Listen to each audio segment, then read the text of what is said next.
Hello friends, welcome to my YouTube channel.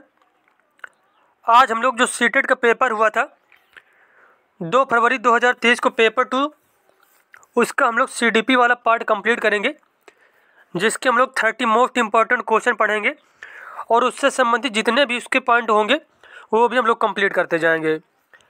और 2011 से 2024 के बीच में जितने भी पेपर हुए हैं उन सभी के वीडियो आपको मिल जाएंगे हमारे चैनल में, आप लोग देख सकते हैं। और अगर वीडियो अच्छा लगे तो चैनल को सब्सक्राइब करें, वीडियो को लाइक करें, कमेंट करें और ये कमेंट करके ज़रूर बताना 30 क्वेश्चन में से आपको कितने क्वेश्चन आ रहे थे, आपकी तैयारी कैसी चल रही है। अब देखते हैं, यहाँ पे पहला क्वेश्चन दिया गया है। पहला क्वेश्चन पूछा गया आपसे,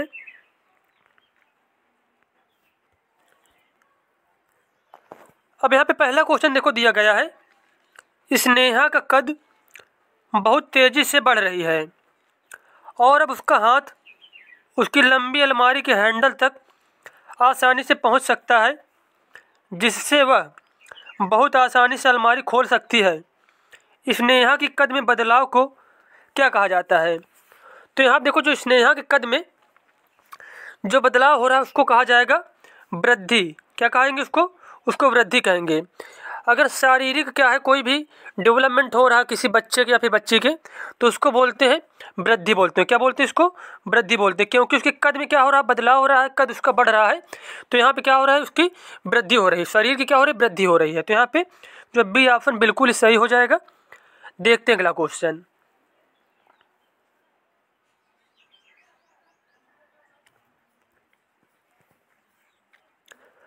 अब आपसे दूसरा क्वेश्चन पूछा गया यहाँ पे, प्रत्येक बच्चे की विकास की दर। प्रत्येक बच्चे की जो विकास की दर होती है आनुवांशिकता और पर्यावरण की अंतःक्रिया के माध्यम से गतिशील तरीके से उभरती है। किसके किसके माध्यम से? आनुवांशिकता और पर्यावरण के माध्यम से। तो यहाँ पर जो हमारा बी ऑप्शन बिल्कुल ही करेक्ट हो जाएगा। उसके बाद देखते हैं हम लोग नेक्स्ट क्वेश्चन। अब यहाँ पे तीसरा क्वेश्चन दिया गया है, माध्यमिक स्कूल में बच्चों के समाजीकरण में परिवार की भूमिका अनावश्यक हो जाती है, आरंभिक बचपन की तुलना में कम हो जाती है, आरंभिक बचपन की तुलना में बढ़ जाती है, आरंभिक बचपन के जितनी ही रहती है। तो यहाँ पे पूछा गया कि जो प्रारंभिक बचपन होता है बच्चे का, उसमें से परिवार की भूमिका माध्यमिक स्कूल मतलब कैसे होती है बचपन में, और माध्यमिक स्कूल में जब बच्चा होता है तो परिवार की भूमिका क्या होती है। तो इसका आंसर हो जाएगा, यहाँ जो बी ऑप्शन दिया गया है, आरंभिक बचपन की तुलना में कम हो जाती है। मतलब माध्यमिक स्कूल में जो है परिवार की भूमिका कम हो जाती है, जबकि आरंभिक जो बचपन होता है उसमें से परिवार की भूमिका बहुत ज़्यादा होती है। बच्चा जो है परिवार पर ही पूर्णतः निर्भर होता है। तो यहाँ जो बी ऑप्शन हमारा बिल्कुल ही सही है। उसके बाद देखते हैं हम लोग चौथा क्वेश्चन दिया गया है यहाँ पे।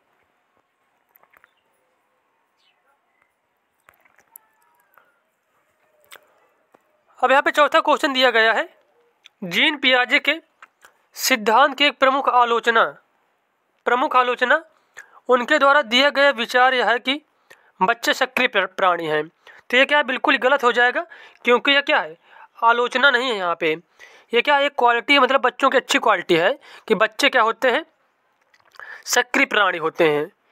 उसके बाद बच्चे सूचना को निष्क्रिय रूप से ग्रहण करके सीखते हैं। तो ये भी ऑप्शन क्या बिल्कुल ही गलत दिया गया है, क्योंकि बच्चे जो होते हैं सूचना को निगेटिव थोड़ी ना ग्रहण करते हैं हर चीज़ को। तो ये दोनों ही ऑप्शन बिल्कुल यहाँ पे गलत दिए गए हैं। अब यहाँ पे इस क्वेश्चन के अनुसार जो हमारा डी ऑप्शन है, ए और आर दोनों गलत है। क्या है, ये जो कथन दिया गया और जो तर्क दिए गए दोनों यहाँ पे गलत दिए गए हैं।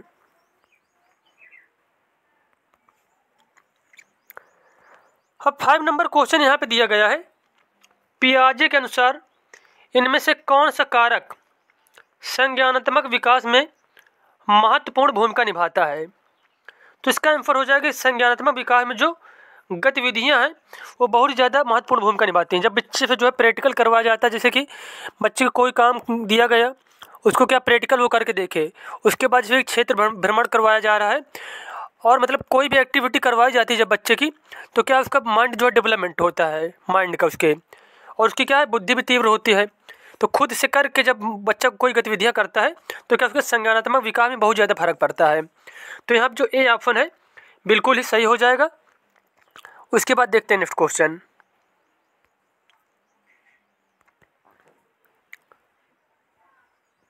अब यहाँ पे छठा नंबर क्वेश्चन पूछा गया है, निम्न में से कौन से युग्म का मिलान सही है।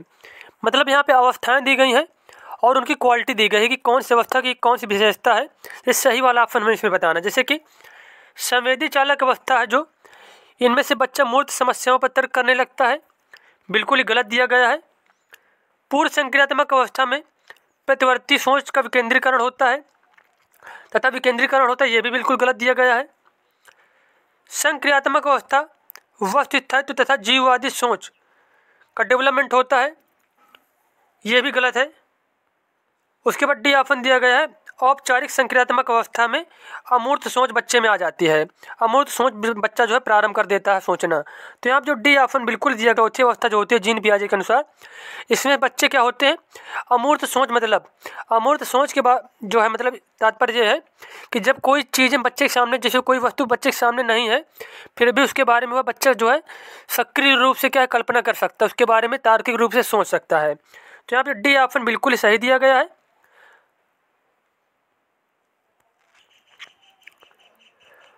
अब क्वेश्चन पूछा गया आपसे, एक बच्चा तर्क देता है कि यदि कानून लोगों की ज़रूरतों को पूरा नहीं कर रहे हैं तो उन्हें आपसी सहमति और लोकतांत्रिक प्रक्रियाओं के माध्यम से बदला जा सकता है। यह बच्चा कोहलबर्ग के नैतिक विकास की कौन सी अवस्था में है। अब यहाँ पे देखो बताया गया है उत्तर पारंपरिक नैतिकता के बारे में। उत्तर पारंपरिक नैतिकता में जब बच्चा होता है इस स्टेज में, तब वो ये समझता है कि जो है कानून जो है इंसान की जो है सुविधा के लिए बनाए गए, बल्कि ये नहीं है कि कोई जो है, जैसे कि यहाँ पे देखो एक बच्चा है, कोई है और रेड लाइट एरिया में खड़ा हुआ है और रेड लाइट जल रही हुई है और किसी का एक्सीडेंट हो जाए, तो क्या करेगा वो बच्चा, वो इस नियम को तोड़ देगा और उसकी क्या जान बचाएगा जाके। और वहीं अगर बच्चा जो है पारंपरिक स्तर या फिर पूर्व पारंपरिक स्तर में होगा तो बच्चा क्या करता है, जो नियमों को सर्वोपरि मानता है। लेकिन इस अवस्था में इतनी समझ आ जाती है कि अगर जैसे कि किसी की जान बचाना है, उसमें नियम आड़े आ रहे हैं तो उनको तोड़ देना है। तो ये कौन सी अवस्था में है, यह है उत्तर पारंपरिक नैतिकता में।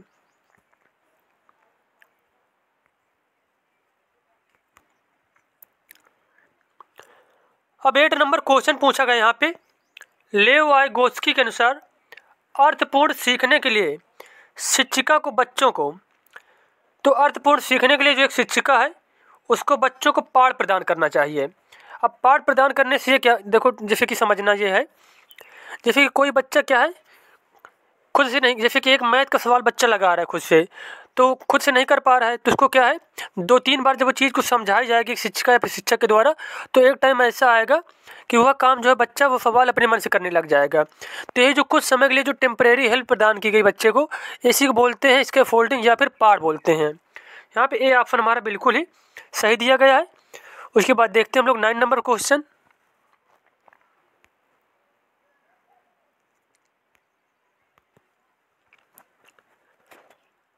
अब यहाँ पे 9 नंबर क्वेश्चन दिया गया है, प्रगतिशील कक्षा की विशेषता है कि, प्रगतिशील कक्षा की यह विशेषता है कि शिक्षार्थी ज्ञान का निर्माण करते हैं।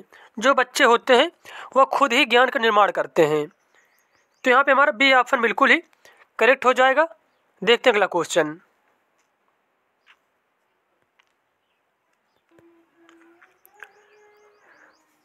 अब देखो यहाँ पे क्वेश्चन दिया गया है, नेक्स्ट क्वेश्चन है, कथन दिया गया है, शिक्षकों को बच्चों की बुद्धिलब्धि मापने के लिए बुद्धिलब्धि की मानकीकृत परीक्षाओं का इस्तेमाल करना चाहिए। मतलब एक ही मापदंड के अनुसार जो है सबका बुद्धि परीक्षण का मापन किया जाना चाहिए।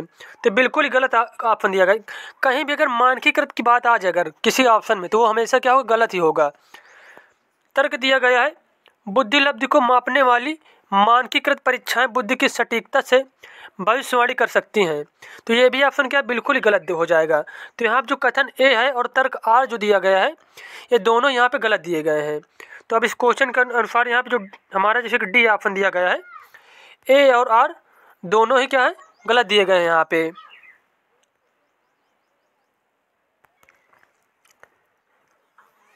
अब आपसे क्वेश्चन पूछा गया यहाँ पे, ज्यों में जिन व्यक्तियों में लय, स्वर, माधुर्य के प्रति संवेदनशीलता होती है उनमें से कौन सी बुद्धि अधिक मात्रा में होती है। तो हार्वर्ड गार्डनर ने जो 8 प्रकार की मुख्य बुद्धि बताई थी, तो जिनमें लय, स्वर और माधुर्य की क्या है प्रमुखता पाई जाएगी जिन बच्चों में, तो उनमें से पाई जाएगी संगीतमय बुद्धि। कौन सी बुद्धि पाई जाएगी? संगीतमय बुद्धि पाई जाएगी।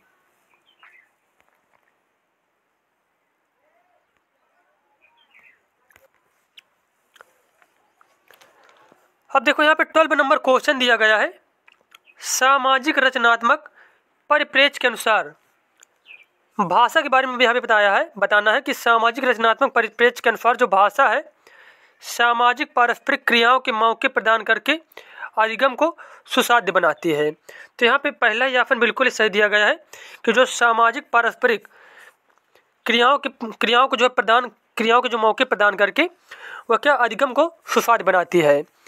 तो यहाँ पे पहला ही ऑप्शन बिल्कुल करेक्ट हो जाएगा। देखते हैं अगला क्वेश्चन।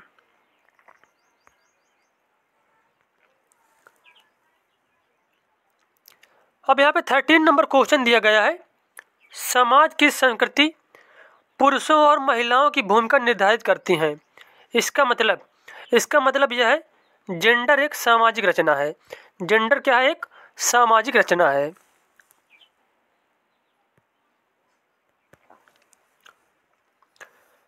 अब यहाँ पे 14 नंबर क्वेश्चन दिया गया है, आकलन।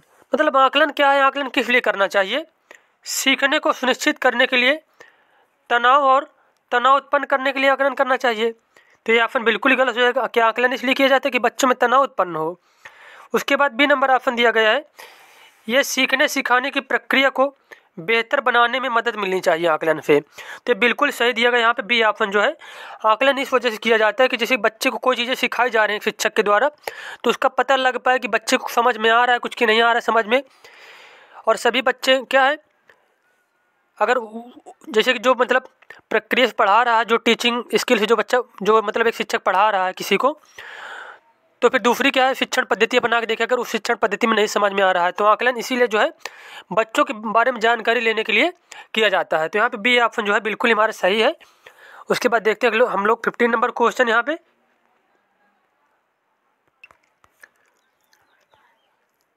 अब यहाँ पे देखो 15 नंबर क्वेश्चन दिया गया है, सतत और व्यापक मूल्यांकन सुनिश्चित करने के लिए शिक्षकों को चाहिए कि वे। अब देखो यहाँ पे ऑप्शन दिए गए हैं, सतत और व्यापक मूल्यांकन करने के लिए शिक्षकों को क्या करना चाहिए। तो इसका आंसर हो जाएगा रचनात्मक मूल्यांकन का प्रयोग करना चाहिए। क्या करना चाहिए? शिक्षकों को रचनात्मक मूल्यांकन का प्रयोग करना चाहिए।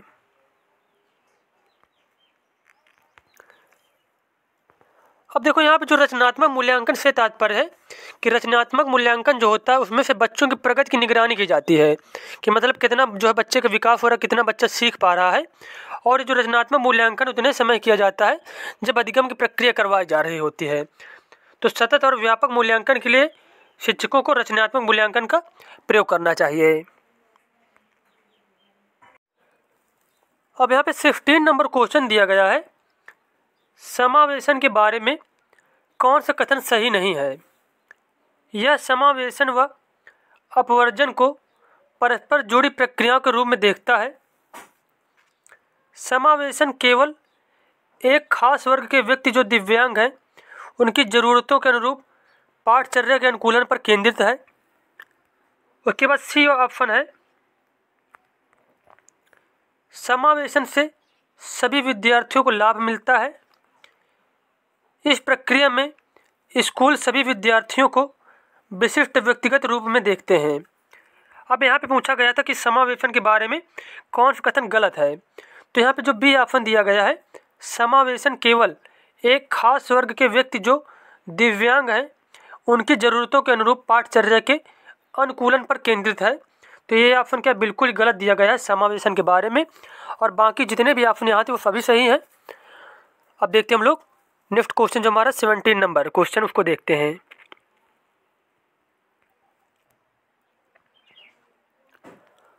अब यहाँ पे एक नेक्स्ट क्वेश्चन दिया गया है आपको, कथन यहाँ पे दिया गया है, विविध विद्यार्थियों की कक्षा में शिक्षकों को यथोचित स्वायत्तता देनी चाहिए और पाठचर्या और आकलन प्रणाली को लचीला बनाना चाहिए।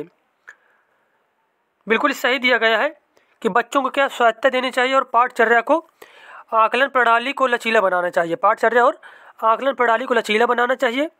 और तर्क यहाँ पे दिया गया है, बच्चे बेहतर सीखते हैं जब वह प्रभुत्व लेते हैं, उनके सीखने की ज़रूरतों का समायोजन होता है।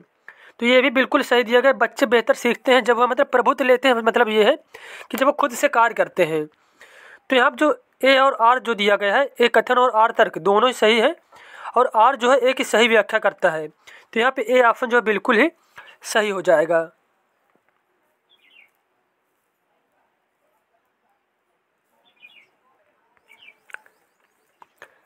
अब यहाँ पे 18 नंबर क्वेश्चन दिया गया है, कौन सा उदाहरण सहायकी तकनीकी का इस्तेमाल करते हुए विद्यार्थियों को गतिशीलता में मदद करेगा। तो यहाँ पूछा गया सहायकी तकनीकी इनमें से कौन सी है जो विद्यार्थियों को गतिशीलता में मदद करेगा। तो इसका आंसर हो जाएगा छड़ी। क्या हो जाएगा? छड़ी जो है विद्यार्थियों की गतिशीलता में मदद करेगा। और ब्रेल प्रणाली के बारे में एक पॉइंट नोट कर लीजिए, कई बार क्वेश्चन पूछा गया कि ब्रेल प्रणाली में जो कितने बिंदु होते हैं, तो 6 उभरे हुए बिंदु होते हैं। और ब्रेल प्रणाली थी, इसके जनक कौन थे? लुईस ब्रेल थे। तो ये पॉइंट भी आपको याद रखने हैं यहाँ पे।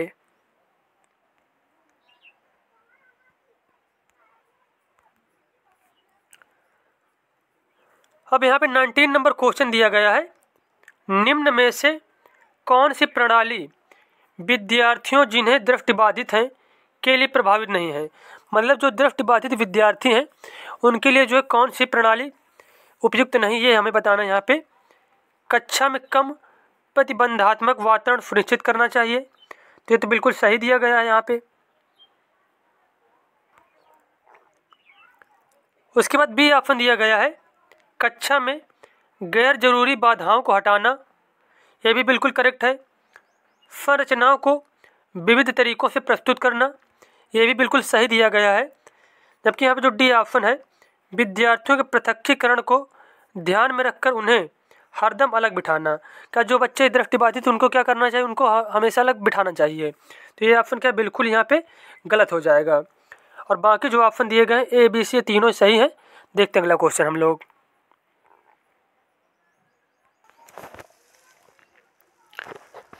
अब यहाँ पे नेक्स्ट क्वेश्चन पूछा गया है, रचनात्मकता क्या है। रचनात्मकता क्या है? तो इसका सीधा आंसर बता देना है, कुछ ऐसा बनाने या खोजने की क्षमता जो मौलिक हो। क्या है? कुछ ऐसे बनाने या खोजने की क्षमता जो मौलिक हो, उसको ही रचनात्मकता कहा जाता है।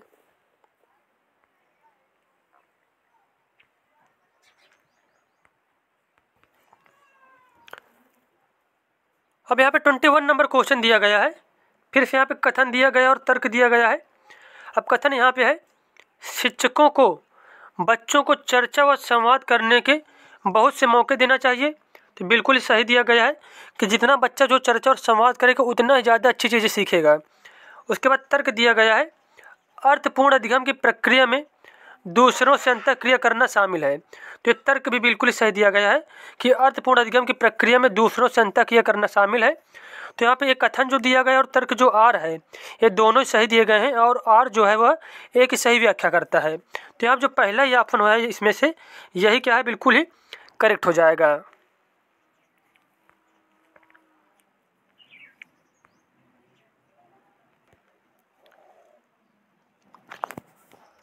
अब यहाँ पे अगला क्वेश्चन दिया गया है, शिक्षार्थी केंद्रित दृष्टिकोण में क्या शामिल है। वे विधियाँ जहाँ सीखने में शिक्षार्थी की स्वयं की पहल और प्रयास शामिल होते हैं। तो यहाँ पे पहला ही ऑप्शन बिल्कुल सही दिया गया है कि शिक्षार्थी केंद्रित दृष्टिकोण में वे विधियाँ शामिल हैं जहाँ सीखने में शिक्षार्थियों की स्वयं की पहल और प्रयास शामिल होते हैं। मतलब जो चीज़ें क्या है शिक्षार्थी खुद से करते हैं।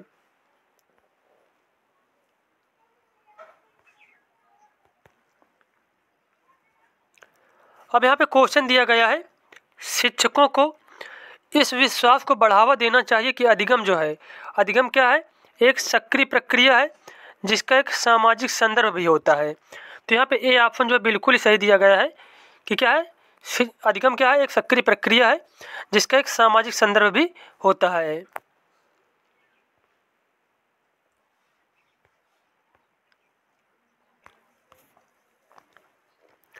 अब यहाँ पे 24 नंबर क्वेश्चन आपसे पूछा गया है, बच्चों को नई अवधारणाओं से परिचित करवाने का क्रम क्या होना चाहिए?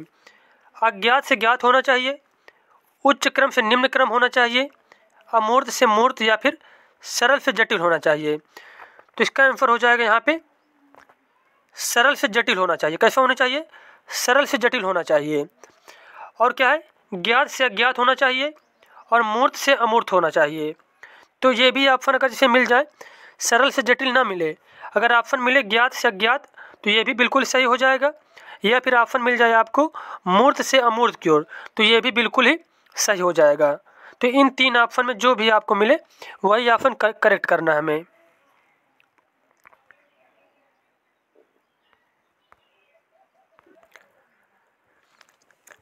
अब यहाँ पे 25 नंबर क्वेश्चन पूछा गया है, समकालीन शिक्षा की नीतियाँ जैसे नई शिक्षा नीति 2020 का प्रस्ताव है कि सीखना कैसे होना चाहिए।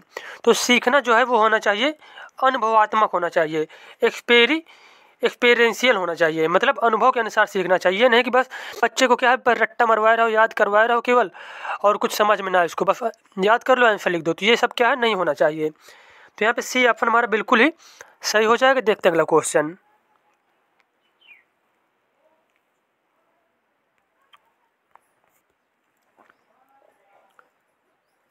अब यहाँ पे 26 नंबर क्वेश्चन दिया गया है, निम्नलिखित में से कौन सी एक प्रभावी समस्या समाधान रणनीति नहीं है? निम्नलिखित में से कौन सी एक प्रभावी समस्या समाधान रणनीति है पूछा गया है। रणनीति है, प्रभावी समस्या रणनीति है। तो यहाँ पे अनुरूपी सोच और जो है कलन विधि, ये क्या प्रभावी समस्या समाधान रणनीति के अंतर्गत आते हैं, दोनों ऑप्शन जो है। तो यहाँ पे बी ऑप्शन हमारा बिल्कुल ही सही हो जाएगा।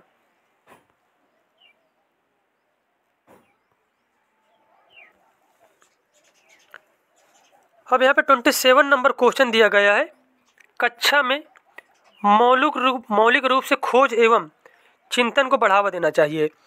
कक्षा में मौलिक रूप से खोज एवं चिंतन को इसलिए बढ़ावा देना चाहिए, बच्चों को प्रभावी समस्या समाधानकर्ताओं बनने के लिए प्रेरित करता है। यह क्या करता है? बच्चों को प्रभावी समस्या समाधानकर्ता बनने के लिए प्रेरित करता है। तो यहाँ पे ए ऑप्शन बिल्कुल ही करेक्ट है। देखते हैं नेक्स्ट क्वेश्चन हम लोग।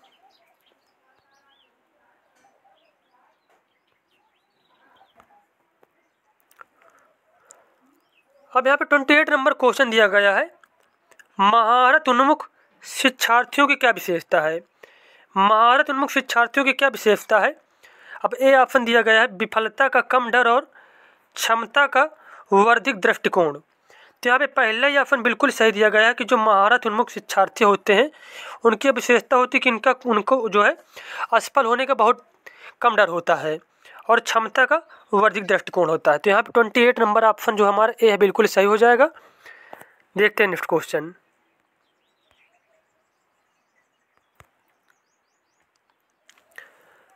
अब यहाँ पे 29 नंबर क्वेश्चन पूछा गया है, शिक्षक बच्चों को आंतरिक रूप से अभिप्रेरित शिक्षार्थी बनने के लिए प्रोत्साहित कर सकते हैं।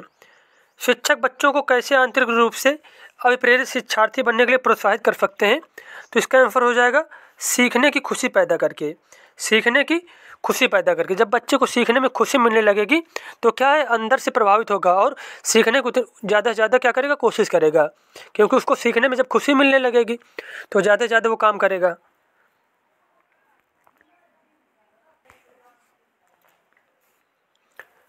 अब यहाँ पे 30 नंबर क्वेश्चन पूछा गया और लास्ट क्वेश्चन है इस जो सेट का, शिक्षकों को छात्रों को अपने विश्वास से अवगत कराना चाहिए कि क्षमता क्या है। क्षमता वृद्धिशील है। क्या क्षमता क्या है, वृद्धिशील है। शिक्षकों को क्या करना चाहिए, छात्रों को विश्वास दिलाना चाहिए कि जो है क्षमताएं क्या है, वृद्धिशील है, इनको बढ़ाया जा सकता है। तो यहाँ जो 30 क्वेश्चन थे सेट के कंप्लीट हो गए। मिलते हैं नेक्स्ट वीडियो में। धन्यवाद।